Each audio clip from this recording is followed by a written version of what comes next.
It's official. CM Punk to AEW confirmed. Welcome to the Squared Circle Psychobabble. My name is Michael Valenti. Joining me is Ralph Valenti. Ralph, it's happened. After 7 long years, CM Punk is back. And he cut a very good promo I thought was very genuine to open up AEW Rampage. What did you think of the moment? Well, we're certainly expecting a hurricane in Connecticut, but the eye of the storm last night was in Chicago because, look, we were anticipating CM Punk's return. We were anticipating a big reaction, but I really didn't expect what we saw last night. Last night, to me, I think is going to go down as one of the most special nights in pro wrestling history, not just for AEW, but for the history of pro wrestling. When people look back on this, to see CM Punk back after 7 years, to see that emotion, that raw passion that he has for the industry, that I think just he used to be able to bring to the table, and just the fans, the way they're able to connect with that and his message. I thought it was great. It was better than I anticipated. It was everything I wanted it to be. And I look forward to what we are going to see from Punk in AEW in the future for sure. You know, given the circumstances, you know, the day before we get that interview with Ariel Helwani and Roman Reigns, where Roman Reigns says that CM Punk is not as over as John Cena and doesn't move the needle like CM Punk. And yet social media has just exploded with this moment that CM Punk shows up. The first 30 minutes that AEW launches the video on YouTube of his promo, there's over 100,000 views in that first 30 minutes. He's trending. Over 200 searches on Google, which was, I think, third overnight yesterday. Yeah. Unbelievable stuff. Unbelievable. So this was just goes to show you how over this guy was. And the fact that people are chanting his name so loud yesterday that you couldn't even hear Cult of Personality through the speakers of the United Center. And it was a sold out crowd and they were hot and they loved it. Every single bit of it. I heard Pro Wrestling Tees crashed. I heard that people were in lines at the merchandise tables in Chicago just to get his t-shirt. And of course, Ralph, you called it, they got ice cream bars last night. There were certainly CM Punk ice cream bars. I certainly did call that. Yeah. And you know, that's one of the things that I always go to look to, you know, because you want to, there's some guys that, you know, people will talk about, like whether it's Orange Cassidy or anybody like that, who, you know, fans will say, oh, well, you know, they have a big following. But yes, they have a big following by wrestling standards or you know, when you compare them to maybe some of the mid-card guys or however you want to put it. But when you look at the things that really matter, the analytics of it, you know, CM Punk, his return on YouTube right now has close to 2 million views. That would put it up there as one of the most viewed videos, especially in the time frame, given, you know, that it just happened last night.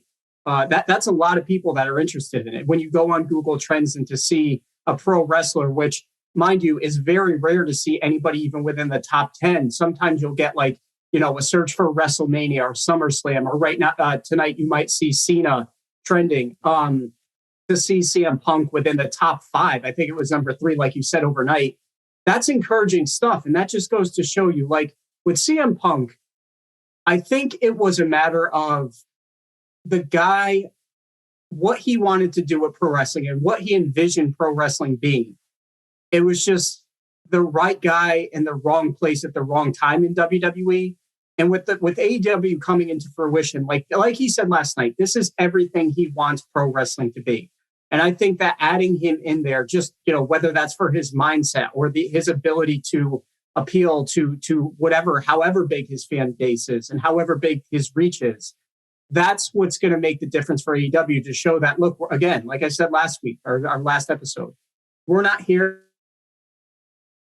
We're here to compete. We're here to be the number 1 professional wrestling company in the world. And having CM Punk certainly makes that much more a reality than it ever could have been before last night.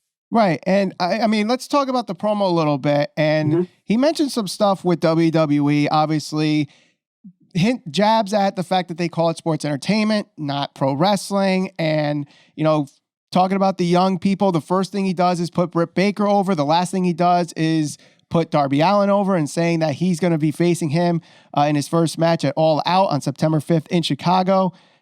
I thought the jabs were subtle enough where I don't think it's really going to ignite social media like, oh my God, why does he keep going after WWE? or why does AEW keep jabbing at WWE?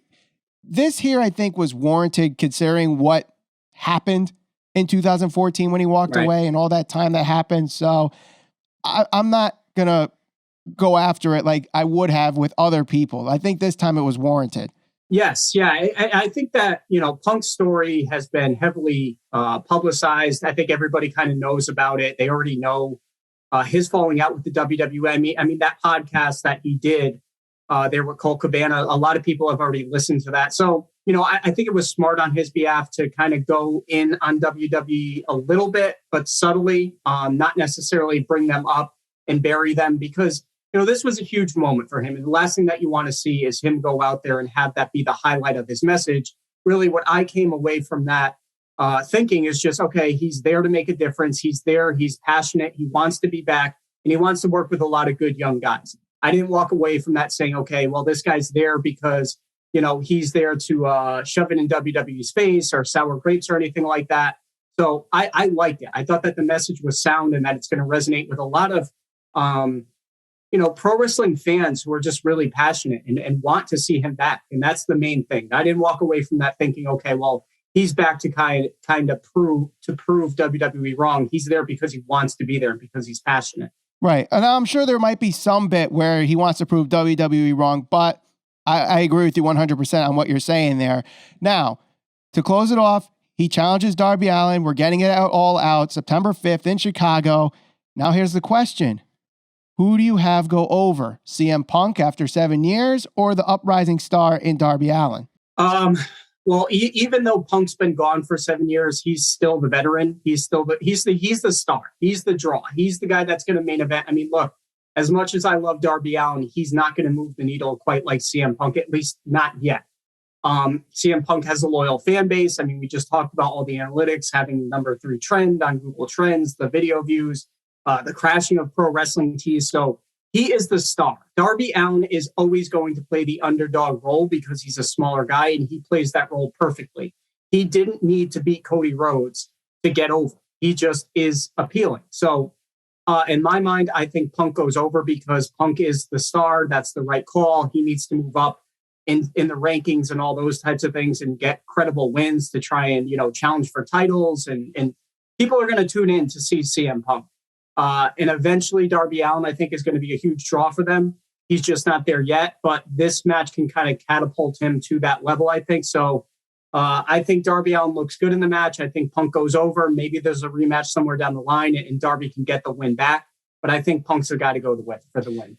I mean, you don't really want to have the nostalgia act go over the young talent like we've seen in WWE, but there's times where it's warranted. I think this time might be warranted, but don't be surprised if they go with the time limit draw. So let us know what you guys think of CM Punk in AEW. What dream matches do you want to see? Maybe we'll do a future episode with that if we get enough likes. So like this video, subscribe, hit that bell for notifications, and we'll see you on the next episode of the Squared Circle Psychobabble.